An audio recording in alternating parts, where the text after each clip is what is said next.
입니다. 오늘 하나님께서 저 여러분들에게 은혜 주실 말씀은 신약성경 베드로전서 3장 13절에서 18절까지의 말씀입니다. 베드로전서 3장 13절에서 18절까지의 말씀입니다. 우리 다 같이 한 목소리로 봉독하시겠습니다. 또 너희가 열심으로 선을 행하면 누가 너희를 해하리요? 그러나 의를 위하여 고난을 받으면 복 있는 자니 그들이 두려워하는 것을 두려워하지 말며 근심하지 말고 너희 마음에 그리스도를 주로 삼아 거룩하게 하고 너희 속에 있는 소망에 관한 이유를 묻는 자에게는 대답할 것을 항상 준비하되 온유와 두려움으로 하고 선한 양심을 가지라. 이는 그리스도 안에 있는 너희의 선행을 욕하는 자들로 그 비방하는 일에 부끄러움을 당하게 하려 함이라. 선을 행함으로 고난받는 것이 하나님의 뜻일진데 악을 행함으로 고난받는 것보다 나으니라. 그리스도께서도 단번에 죄를 위하여 죽으사 의인으로서 불의한 자를 대신하셨으니 아멘. 저는 함께 봉독한 말씀을 가지고 살리는 고난이라는 제목으로 은혜의 말씀을 나누겠습니다. 한번 따라 하시겠습니다. 살리는 고난. 네, 살리는 고난입니다. 우리가 이 세상을 살아가면서 고난 없이 산다는 것은 불가능한 일입니다. 고난 없이 살았다고 하는 사람이 만약에 있다면 그는 거짓말쟁이이죠. 연세가 많이 드실수록 얼굴에 난 주름살과 손에 못 박힌 굳은 살, 그리고 구부정한 허리와 아픈 무릎, 이런 것들이 우리 인생의 고난의 흔적이 아니겠습니까?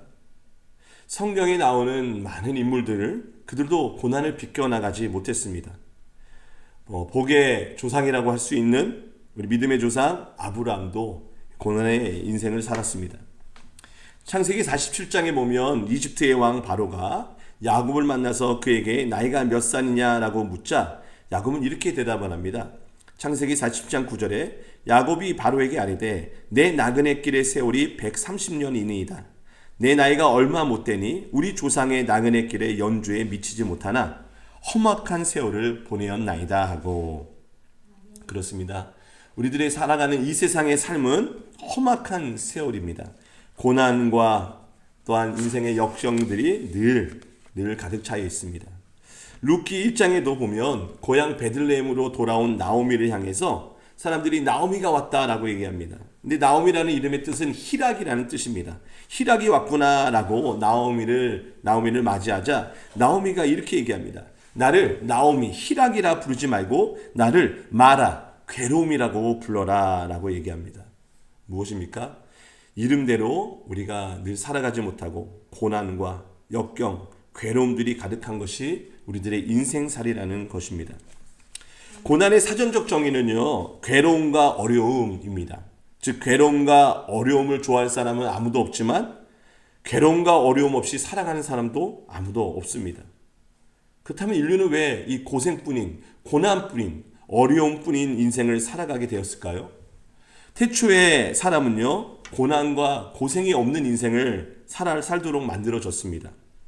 그런데 아담과 하와가 하나님께 교만한 죄를 짓고 타락하자 어떻게 됐습니까? 그 고난과 고생이 없는, 어려움이 없고 괴로움이 없는 에덴 동산으로부터 쫓겨나게 됐습니다. 쫓겨나면서 하나님께서 아담과 하와에게 이렇게 말씀하십니다. 여자에게 이르되 내가 너에게 임신하는 고통을 크게 더하리니 너가 수고하고 자식을 낳을 것이며 너는 남편을 원하고 남편은 너를 다스릴 것이니라. 또 아담에게 이르시되 너가 내 아내의 말을 듣고 내가 내게 먹지 말라 한 나무 열매를 먹었은즉 땅은 너로 말미암아 저주를 받고 너는 내 평생에 수고하여야 그 소산을 먹으리라. 땅이 내게 가시덤불과 엉겅퀴를 낼 것이라. 내가 먹을 것은 밭의 채소인즉 내가 흙으로 돌아갈 때까지 얼굴에 땀을 흘려야 먹을 것을 먹으리니 내가 그곳에서 취함을 입었음이라. 너는 흙이니 흙으로 돌아갈 것이니라 하시니라. 인간의 죄로 인해서 인류는 고난과 고생, 땀을 흘려야지만 먹고 살 수 있는, 연명할 수 있는 그런 운명에 처해지게 됐다는 겁니다. 즉 인생의 인류의 고난의 원인은 무엇입니까? 성경은 죄라고 얘기를 합니다. 즉 우리가 인생 살아가면서 받는 모든 괴로움과 어려움의 근원은 죄라는 것입니다. 그 죄는 우리 인간 자신들에게 질병과 저주와 인간의 관계도 흐트러질 뿐만 아니라 사회를 또 이 자연 생태계까지도 파괴하고 고난을 줍니다. 인간의 기술이 발전할수록 자연과 또 이 세상은 괴로워하고 있습니다. 고난 속에 있다는 것입니다. 즉 죄로 말미암아 파생된 우리들의 고난은 우리 인간 자식뿐만 아니라 우리들의 이웃들을, 우리들의 이 땅을 다 고난 속으로 몰아가고 있다는 것입니다. 그런데 이 땅의 고난이요, 한 가지 다른 고난이 하나 더 있습니다. 오늘 베드로전서에 보면 우리에게 고난을 받으라, 고난에 동참하라 하는데 그 고난은 죄로 말미암은 고난이 아니라는 겁니다. 아담과 하와가 하나님께 범죄함으로 얻은 그 결과인 고난이 아닌 우리가 동참해야 될, 그리스도인들이 동참해야 될 고난은 어떤 고난이냐? 죄가 없는 고난, 즉 예수 그리스도의 의의 고난에 동참하라는 것입니다.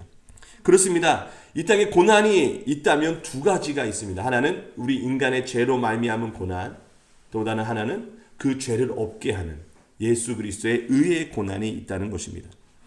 그렇다면 우리는 어떤 고난을 따라야 됩니까?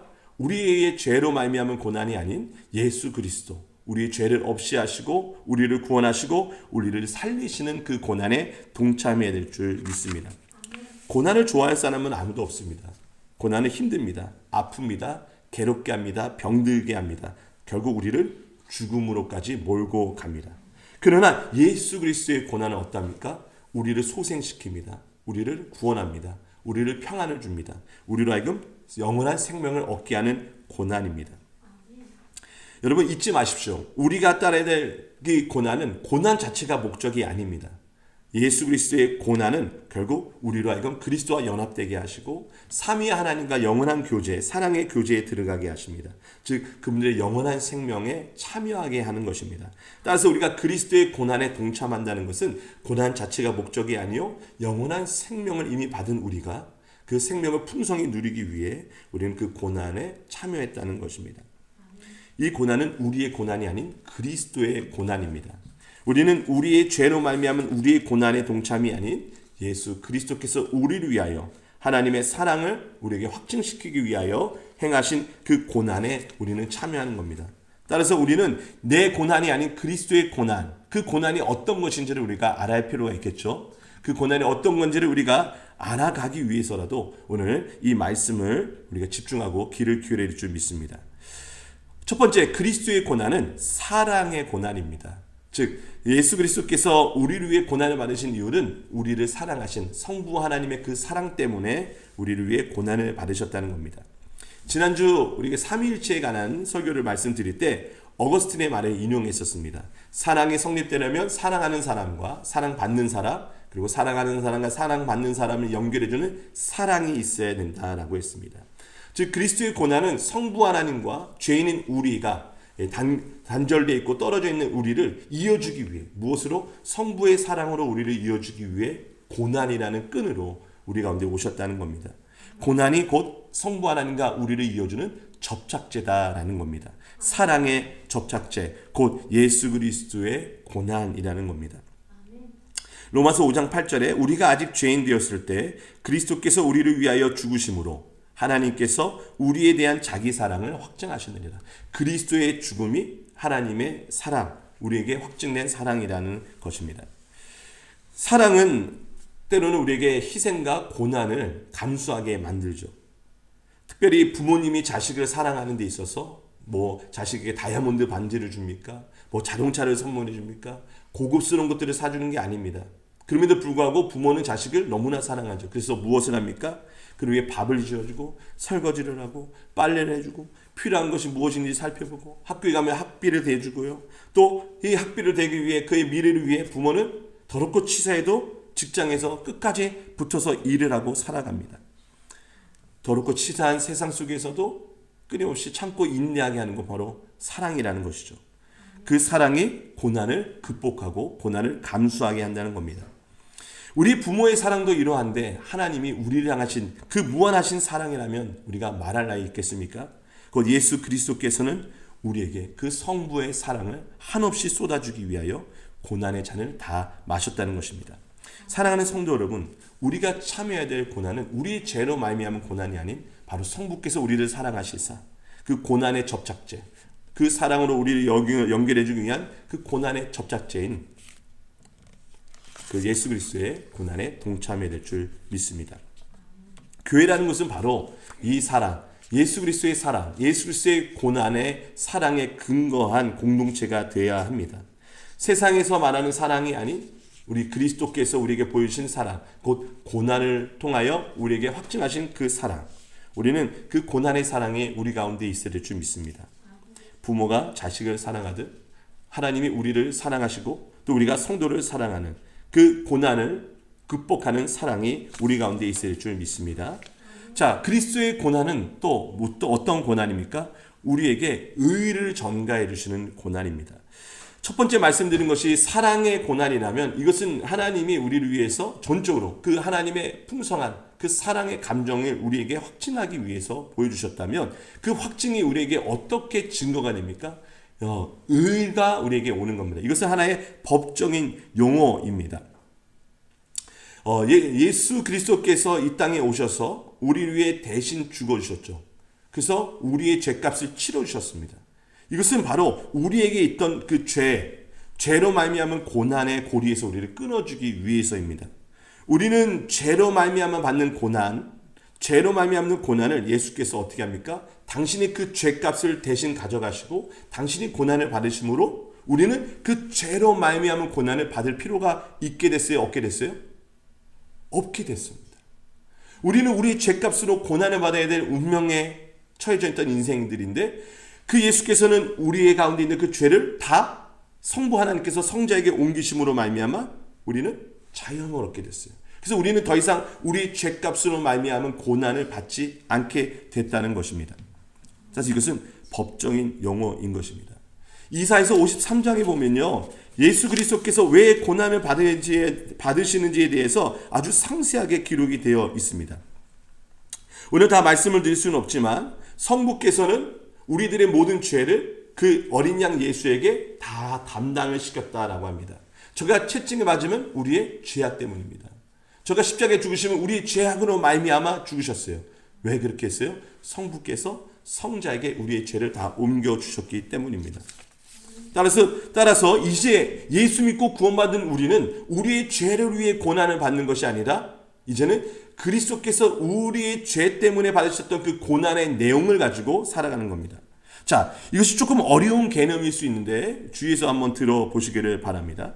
자, 예수 그리스도께서는 죄가 없으신데 고난을 받으셨어요. 그렇죠? 고난받기 이 땅에 오셨어요. 그러나 그의 고난은 이후에 어떻게 됐습니까? 우리의 죄를 위한 고난이 됐어요.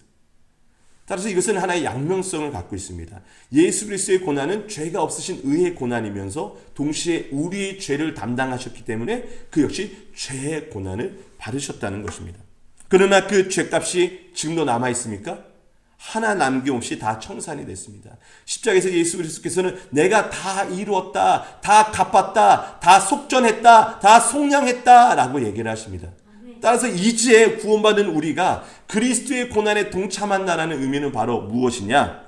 바로 우리를 살리는 고난, 우리의 죄를 가져가시고 우리에게 당신의 의를 주시는 그 의로운 고난을 우리가 동참해야 한다는 것입니다.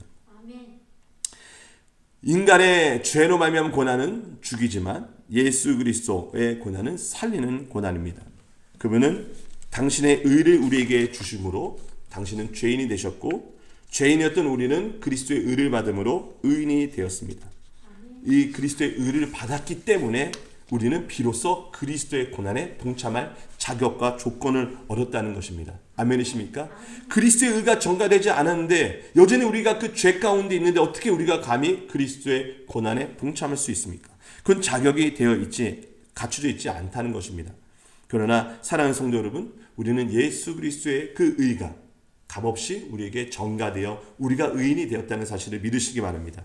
의롭다 하시는 이는 하나님이십니다. 누가 정죄를 하겠습니까? 하나님께서 재판장이신 하나님께서 저와 여러분들을 그리스도 안에서 의인이라 부르셨기 때문에 이제는 우리가 그리스도 그 하나님의 아들의 자리에서 그 아들의 고난에 동참할 수 있게 되었다는 사실입니다.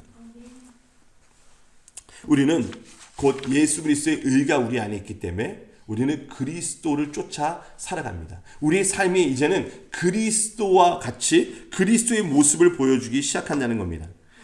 베드로전서 3장 우리 9절 말씀 한번 같이 읽어보겠습니다. 베드로전서 3장 9절 말씀입니다. 악을 악으로 욕을 욕으로 갚지 말고 도리어 복을 빌라. 이를 위하여 너희가 부르심을 받았으니 이는 복을 이어받게 하려 하심이라. 아멘. 자, 악을 악으로 욕을 욕으로 갚지 말라라는 것이 사실은 지금 사도 베드로가 의도적으로 이 표현을 쓰고 있습니다. 우리 2장 23절 말씀으로 한번 넘어가 볼까요? 돌아가 볼게요. 2장 22절 23절 2장 22절 23절 그는 죄를 범하지 아니하시고 그 입에 거짓도 없으시며 욕을 당하시되 맞대어 욕하지 아니하시고 고난을 당하시되 위협하지 아니하시고 오직 공의로 심판하신 이에게 부탁하시며 아멘. 악을 악으로 욕을 욕으로 갚지 않는 것은 예수님의 모습입니다. 그 예수님의 모습이 우리 안에 있게 되는 거예요. 어떻게 그게 가능합니까? 우리 안에 그리스도가 있기 때문입니다. 15절 말씀 한번 같이 읽어볼까요? 오늘 말씀 15절 말씀입니다. 시작. 너희 마음에 그리스도를 주로 삼아 거룩하게 하고 너희 속에 있는 소망에 관한 이유를 묻는 자에게 대답할 것을 항상 준비하되 온유와 두려움으로 하고. 자, 그리스도가 어디 계시다고요? 우리 안에 마음속에 주로 주인으로 삼아 계십니다. 그리고 그 주님이 우리 안에 소망이 되신다는 겁니다. 그래서 우리가 예수 그리스도의 의를 전가받았다는 것은 그리스도 자신이 우리 안에 있다는 것입니다. 그리스도의 영이신 의로우신 영이신 성령이 우리 안에 있다는 것입니다. 그리함으로 우리 안에 그리스도의 성품이 드러나고 그리스도의 삶을 살아가게 된다는 것입니다. 이것이 곧 이 땅에서 하나님이신 예수님이 살아가신 것 그 자체가 고난이듯 그리스도가 내 안에 있음으로 이 땅을 살아가는 것 자체가 고난이다라는 표현을 쓰는 겁니다. 그러나 이 고난은 죄로 말미암은 고난이 아닌 거룩하신 하나님이신 예수께서 이 땅에 인간의 모든 제도 속에 오신 것, 그 고난이라는 것입니다. 그래서 이 고난은 예수 그리스도의 고난이 된다는 것입니다. 셋째로 그리스도의 고난은 어떤 고난입니까? 살리는 고난입니다. 고난 가운데 우리가 빠지면 우리는 위축됩니다. 두려워합니다. 몸과 마음이 뻣뻣해지고 약해집니다. 자신감을 잃어버리고 우리는 수동적으로 우리의 생활이 바뀌게 됩니다. 이렇듯 죄로 말미암은 고난은요, 우리로 하여금 어떻게 해요? 약하게 만듭니다. 죽게 만듭니다. 힘이 없어지게 만듭니다. 그러나 예수 그리스도의 고난은 어떤 고난입니까? 사람들에게 욕을 받고 침을 뱉음을 당하시고 두 손과 두 발에 못이 박혀서 아무 힘도 쓸 수 없는 것처럼 보이지만 죄와 사망의 권세를 무찌르고 종목하고 다스리는 고난이라는 겁니다. 다시 설명드립니다. 죄로 말미암은 고난은 우리를 죄와 사망의 권세 아래 끌고 들어가서 우리를 죽이고 도둑질하는 것밖에 없지만 그리스도의 고난은 겉으로 보기에는 약하고 욕을 받고 멸시당하고 사람들에게 무시당한 것 같지만 그것이 뭐예요? 결국 죄와 사망의 권세를 이기는 우리를 건져내는 고난이라는 것입니다. 얼마나 놀랍고 얼마나 감사한 일입니까? 자, 그런데 주님의 고난은요, 우리에게 선행이라고 얘기를 합니다. 고난과 선행이 이 오늘 읽은 본문에서 계속해서 연관되어서 나옵니다. 17절 말씀을 한번 같이 읽어보겠습니다. 17절 말씀 같이 있습니다. 선을 행함으로 고난받는 것이 하나님의 뜻일진데 악을 행함으로 고난받는 것보다 나으니라.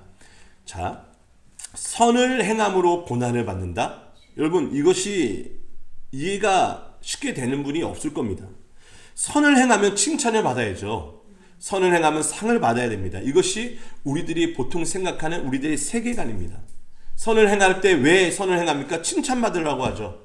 다른 사람들이 이롭게 하려고 하죠. 그런데 오늘 사도 베드로는 뭐라 얘기합니까? 선을 행함으로 고난을 받는다. 과연 이것이 선행이라고 할 수 있을까요? 도대체 사도 베드로가 말하는 선행이라는 무엇을 얘기하는 걸까요? 그 선행이 어떻게 고난으로 이어진다는 것일까요? 자, 우리가 살아가는 이 동양 이 사상에서는요, 선행은 복으로 이어져야 됩니다. 착한 일을 하면 복을 받아야 돼요. 이게 권성징악이라는 세계관입니다. 예를 들면 제비가 다리가 똑 부러졌는데 아이고 안타까워 가여운 마음으로 제비 다리를 묶어줘요. 근데 제비가 다음에 오더니 씨를 하나 주고 가네요. 그 씨를 심었더니 박이 엄청나게 열렸고 그 박을 열었더니 거기에 엄청난 금은보화가 있더라. 이것도 우리 하나의 동양적인 이 사고입니다. 뭐예요? 선을 행하면 복을 받아야 되는 겁니다. 그래서 사람들은 오늘도 선행을 하는 사람들이 많습니다. 왜 남을 도와주려고 합니까? 남을 왜 기부합니까? 칭찬받으려고, 복을 받으려고 하는 경우들이 있다는 겁니다. 그런데 오늘 성경은 뭐라 얘기해요? 선을 행함으로 고난을 받는다. 고난 받기 위해 선을 행하라. 참 이게 정말로 이해하기 힘듭니다. 이렇다면 누가 선을 행하겠습니까? 누가 선을 행하는 것을 기뻐할 수 있겠습니까? 자, 그런데요. 여기서 말하는 선을 행함과 여기서 말하는 고난에 대한 이해를 우리 동양적인 사상에서 바라보면 안 됩니다.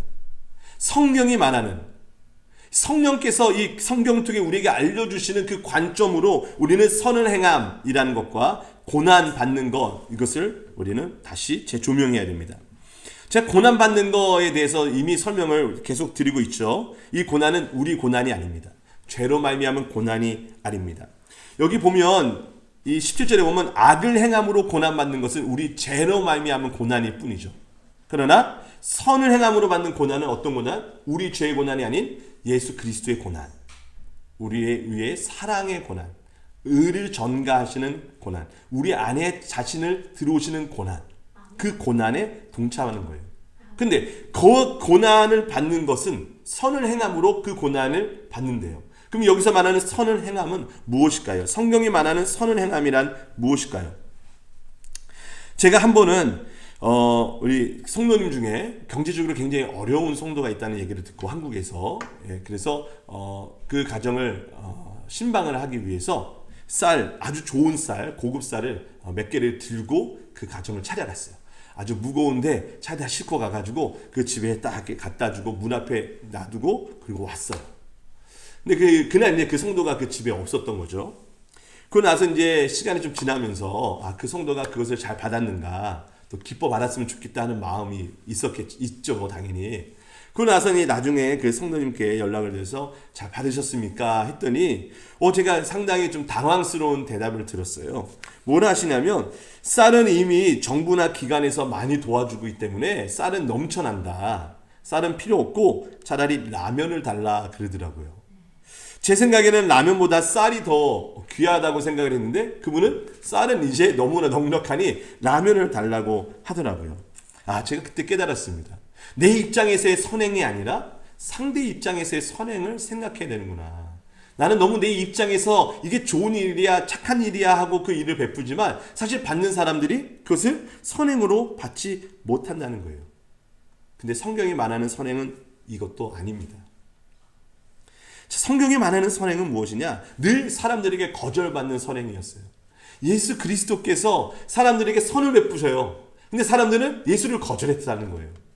즉 하나님께서 말씀하시는 선행, 예수 그리스도께서 친히 행하신 선행은요, 사람들이 알지 못하는 선행이에요.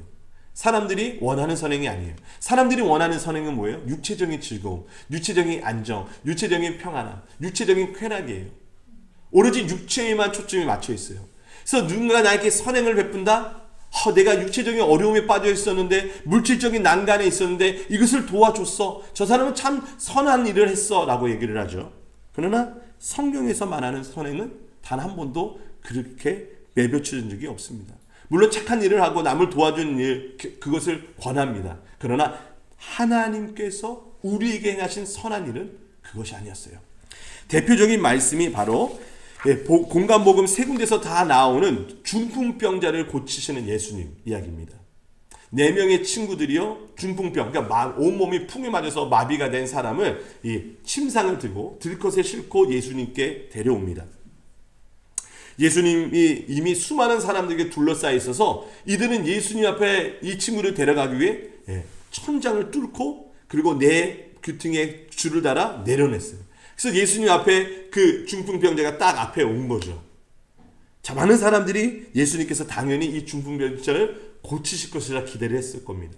물론 중풍병자 본인도 그 중풍병자를 데려온 4명의 친구들도 예수님께서 이 온몸에 마비된 것을 혼자 스스로 아무것도 할 수 없는 이 고난을 주님께서 다 완전히 단번에 치료해 줄 것을 기대했을 겁니다. 근데 예수님께서 그에게 뭐라고 얘기한지 아십니까? 자, 너가 죄 사함을 받았느니라 라고 얘기합니다. 이 중풍병자를 향해서 너가 고침받았다 일어나라 라는 이 얘기가 아니라 이 사람아 너가 죄 사함을 받았느니라 라고 얘기합니다. 그러자 주변에 있던 서기관과 바리새인들이 쑥덕쑥덕대면서 이렇게 생각을 합니다. 아니 이 신성 모독하는 자가 누구냐? 오직 하나님 외에 누가 능히 죄를 사하겠느냐? 지금 예수님께서는 이들이 요구하는 건 뭐예요? 병고침이잖아요. 마비된 몸이 육체가 해결되는 거예요. 근데 예수님께서는 이들에게 뭘 베푸세요? 죄사함을 베풀어 주세요. 사람들이 원하는 것은 육체적인 것. 그런데 예수님께서 베풀어 준 것 죄 해결입니다. 그저 예수님께서 저들의 생각을 아시고 이렇게 얘기하십니다. 너희 마음에 무슨 생각을 하느냐? 너의 죄사함을 받았느니라 하는 말과 일어나 걸어가라 하는 말이 어느 것이 쉽겠느냐? 물론 일어나 걸어가는 말을 너희들이 원하겠지. 그러나 인자가 땅에서 죄를 사하는 권세가 있는 줄을 너희로 알게 하리라 하시고 중풍병자에게 말씀하시되 내가 내게 이르노니 일어나 내 침상을 가지고 집으로 가라 하시매 그 사람이 그들 앞에 곧 일어나 그 누웠던 것을 가지고 하나님께 영광을 돌리며 자기 집으로 돌아가니. 자, 사람들은 예수님 앞에 나와 여전히 육체적인 선행을 구해요. 주님 내게 선을 베풀어 주세요. 내가 지금 가난합니다. 물질의 문제가 있습니다. 지금 내 인생의 고난이 역경이 너무 많습니다. 육체적인 고난, 경제적인 고난, 가정의 고난, 자녀의 고난, 질병의 고난, 너무나 많은 고난이 있어요. 주님 이 고난을 해결해 주세요. 그때 예수님은 어떤 선행을 베푸세요? 죄사함의 선행을 베푸세요. 왜? 우리 인생의 모든 고난은 죄로 말미암았기 때문이에요. 죄로 말미암은 그 고난에서 벗어나기 위해서 우리는 이 고난 저 고난 해결하기 위해 여기저기 돌아갈 것이 아니라 죄의 사함을 주시는 그 죄의 근원을 해결해 주시는 예수께 나아갈 때 우리는 모든 고난에서 해방을 받는 줄 믿습니다. 아멘. 이것이 예수께서 우리에게 베푸신 고난, 그 선행의 고난인 줄 믿습니다. 사랑하는 성도 여러분, 그러면 우리는 어떻게 그리스도의 고난에 동참합니까? 바로 예수 그리스도 죄를 사해 주신 우리의 죄를 자신이 담당하심으로써 우리를 죄의 고난에서 끄집어내 주신 그 복음을 전하는 것입니다. 예수 그리스도의 십자가 복음을 전파하는 것이 바로 그분의 고난에 동참하는 것입니다. 살리는 고난에 동참하는 것입니다. 말씀을 정리하도록 하겠습니다. 우리는 이 고난에 동참하도록 부르심을 받았습니다. 이 고난은 어떤 고난입니까? 18절 말씀입니다. 우리 18절 말씀을 같이 한번 봉독합니다. 그리스도께서도 단번에 죄를 위하여 죽으사 의인으로서 불의한 자를 대신하셨으니 이는 우리를 하나님 앞으로 인도하려 하심이라. 육체로는 죽임을 당하시고 영으로는 살리심을 받으셨으니. 자, 그리스도께서 단번에 죄를 위하여 죽으셨어요. 우리가 죄를 위해 죽어야 되는데 주님이 대신 죽으셨어요. 그리고 의인으로서 불의한 자를 대신하셨어요. 자, 의인이 불의를 대신했어요. 그럼 그 의를 어떻게 됐어요? 우리에게 주셨습니다. 따라서 즉 우리의 불의를 예수께, 예수의 의를 우리에게 전가를 시켜 주셨어요. 그 이유가 뭡니까? 우리를 하나님 앞으로 인도하려 하심이라. 따라하겠습니다. 우리를 하나님 앞으로 인도하려 하심이라. 즉 예수 그리스도의 고난은 사랑의 고난, 의의 고난, 우리를 살리는 고난, 즉 성부, 성자, 성령 하나님의 영원한 사랑의 교제로 인도하고 초대하는 고난이라는 것입니다.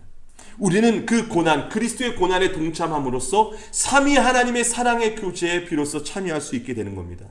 그리스도의 그 고난을 깊이 알므로써 우리는 하나님의 사랑, 하나님이 우리를 위해서 행하신 그 놀라운 일들, 구원의 역사를 비로소 우리가 깊은 맛을 알게 되는 것입니다. 주님의 그 선하고 인자하심을 우리는 알게 되는 것입니다.